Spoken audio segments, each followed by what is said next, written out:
నమస్తే, welcome to Telangana view. Kashmir Pahalgam ఉగ్రదాడితో భారత్ పాకిస్తాన్ మధ్య ఉన్న సంబంధాలన్నీ తెగిపోయాయి. ఒక్క మాటలో చెప్పాలంటే ఇప్పుడు రెండు దేశాల మధ్య యుద్ధం మొదలైందని చెప్పుకోవచ్చు. ఇదే సమయంలో పాకిస్తాన్ను పరోక్షంగా భారీ దెబ్బ కొట్టింది మన దేశం. సింధు నది జలాల ఒప్పందాన్ని రద్దు చేస్తూ కేంద్రం సంచలన నిర్ణయం తీసుకుంది. ఈ నిర్ణయం సరైందేనని అంతర్జాతీయ సమాజం కూడా ఓటేస్తుంది. పాక్ పై తీసుకునే ఏ నిర్ణయాన్నైనా తామంత కేంద్రానికి అండగా ఉంటామన్న అన్ని పార్టీలు ముక్త కంఠంతో చెప్తున్నాయి. అసలు సింధు జలాల నిలిపివేతతో పాక్ కి వచ్చిన నష్టం ఏంటో ఇప్పుడు మనం చూద్దాం. ఇదిగో ఇక్కడ మనకు కనిపిస్తోంది సింధు నది. దీనికి ఉపనదులుగా ఉన్న రావి, బియాస్, సట్లెజ్, చినాబ్, జిలాం మన దేశం గుండానే పాక్ కి వెళ్తాయి. పాకిస్తాన్ కి సింధు నదే జీవనాడి. సాగు, తాగునీటికి కూడా ఈ నదే ఆధారం. ఈ వాటర్ బంద్ తో పాక్ లో 90% ఆయకట్టుకు కటకట తప్పదు. ఇక్కడ మనం ట్యాప్ కట్టేస్తే అక్కడ కరాచీ, లాహోర్, ముల్తాన్ నగరాలకు గొంతెండిపోవడం ఖాయం. పాక్ జీడిపిలో 23% పైగా ఉన్న వ్యవసాయ రంగం కుదిలేవాక తప్పదు. దీంతో పాకిస్తాన్ ఎడారిగా మారడం ఖాయం అంటున్నారు నిపుణులు. భారత్ పాకిస్తాన్ మధ్య నదీ జలాల పంపిణీకి సంబంధించి 1960 సెప్టెంబర్ 19న కరాచీలో ఒప్పందం కుదిరింది. ఈ ఒప్పందంపై అప్పటి భారత్ ప్రధానమంత్రి జవహర్లాల్ నెహ్రూ, పాకిస్తాన్ అధ్యక్షుడు అయూబ్ ఖాన్లు సంతకాలు చేశారు. ఆ తర్వాత ఈ సింధు నది జలాల ఒప్పందానికి ప్రపంచ బ్యాంక్ రెండు దేశాల మధ్య మధ్యవర్తిత్వం వహించింది.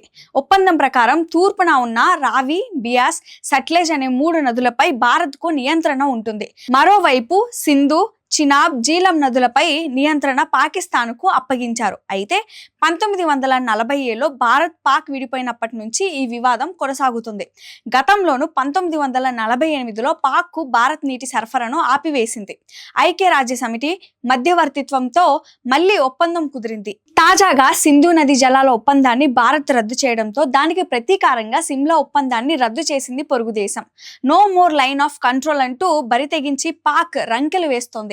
భారత్ తో తమకు హద్దులే లేవు, సరిహద్దులే లేవు అంటూ కారం తిన్న కాకిలాగా మండిపడుతుంది. అసలు సిమ్లా ఒప్పందం ఏంటి? 1972లో ఇరు దేశాల మధ్య శాంతికి నిదర్శనంగా సిమ్లా ఒప్పందం కుదిరింది. ఈ ఒప్పందం ప్రకారం 1971 డిసెంబర్ 17 నాటి కాల్పుల విరమణ రేఖను అధికారికంగా నియంత్రణ రేఖగా మార్చారు. భవిష్యత్తులో తలెత్తే వివాదాలను మూడో దేశం జోక్యం లేకుండా ఇరు దేశాలు చర్చల ద్వారా పరిష్కరించుకోవాలన్నదే ఈ ఒప్పందం ప్రధాన ఉద్దేశం.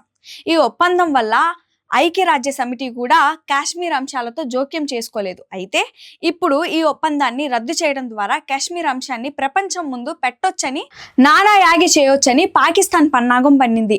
దీనికి తోడు ఎల్ఓసి లేకపోవడంతో ఉగ్రవాదుల చొరబాట్లకు మార్గం సుగమం అవుతుందని పాకిస్తాన్ ప్లాన్ చేసింది.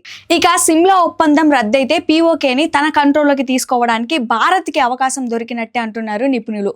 పాకిస్తాన్ ఇంత చిన్న లాజిక్ ఎలా మర్చిపోయిందబ్బా అంటున్నారు. పెహల్గాం ఉగ్రదాడి నేపథ్యంలో పాకిస్తాన్ కు సరైన బుద్ధి చెప్పాలని కేంద్రం స్ట్రాంగ్ గా ఫిక్స్ అయింది.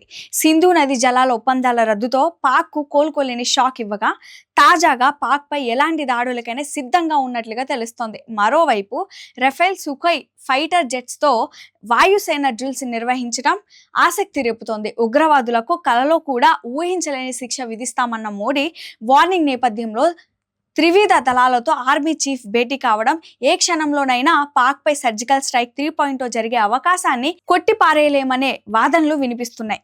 ఇవి ఇప్పటి వరకు నా అప్డేట్స్. మరిన్ని అప్డేట్స్ కోసం చూస్తూనే ఉండండి తెలంగాణ వ్యూ.